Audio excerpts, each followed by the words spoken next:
আসসালামু আলাইকুম ওয়া রাহমাতুল্লাহি ওয়া বারাকাতুহু। সম্মানিত দর্শক শ্রোতা ভাই ও বন্ধুরা, আজকের এই ভিডিওতে আমি আপনাদের সাথে আলোচনা করব ২৬তম রোজার দিন যে আমলটা করতে হয়। ২৬তম রোজার দিন যে আমলটা করলে স্বয়ং আল্লাহ সুবহানাহু ওয়া তাআলা তার বান্দার উপর সন্তুষ্ট হন, তার যাবতীয় হাজতগুলো মহান আল্লাহ তাআলা গায়বীভাবে পূরণ করে দেন। এমনই একটা দোয়া আজকে এই ভিডিওতে আপনাদের সাথে শেয়ার করব। সাথে আছি আমি জুবায়ের বিন ইমাম। আমার ভেরিফাইড চ্যানেলের ডিসক্রিপশন বক্সে ক্লিক করলে পেজ এবং আইডি লিংক আসবে। এর বাইরেও অন্য কোনো পেজ নাই, অন্য কোনো আইডি নাই, কোনো ইমো নাই, হোয়াটসঅ্যাপ নাই, যা আমি আমার প্রত্যেক ভিডিওতেই বলি। অনেকেই সাবধান হন না, তাদের জন্য বলা।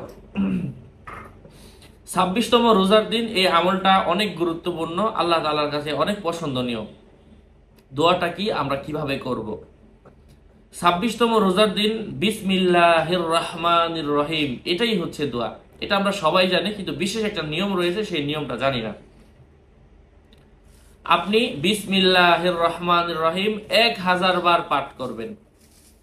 ১০০০ বার পাঠ করার পরে ২ রাকাত সালাতুল হাজত পড়বেন। শেষ।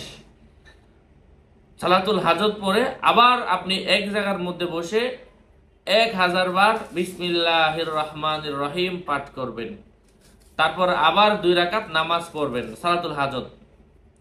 তৃতীয়বার আবার ১০০০ বার বিসমিল্লাহির রহমানির রহিম পাঠ করবেন। তারপর ২ রাকাত নামাজ পড়বেন। তারপর আবার এভাবে ৫ বারে ৫০০০ বার বিসমিল্লাহির রহমানির রহিম পাঠ করবেন এবং ৫ বারের পরে নামাজ হবে ১০ রাকাত। অর্থাৎ ৫ বার ২ রাকাত করে পড়লে ১০ রাকাত হয়ে গেল।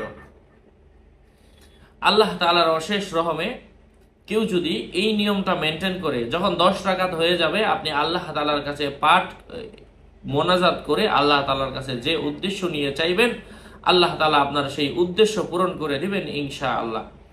এই দোয়াটা আমি কেন বললাম? এটা উলামায়ে কেরামের পরীক্ষিত একটা আমল, বিসমিল্লাহির রহমানির রহিমের মাধ্যমে। কারণ রমজান মাস অতি বরকতপূর্ণ মাস। অনেকেই বলেন যে হুজুর কঠিন কঠিন দোয়া দেন, তো সর্বশেষ রোজা শেষ হয়ে যাচ্ছে ২৬তম রোজার মধ্যে আমরা, এবং আগামীকালকে হয়ে যাবে ২৭তম রোজা, যে রোজার মধ্যে আমরা করব, তারাবির নামাজ পড়ব।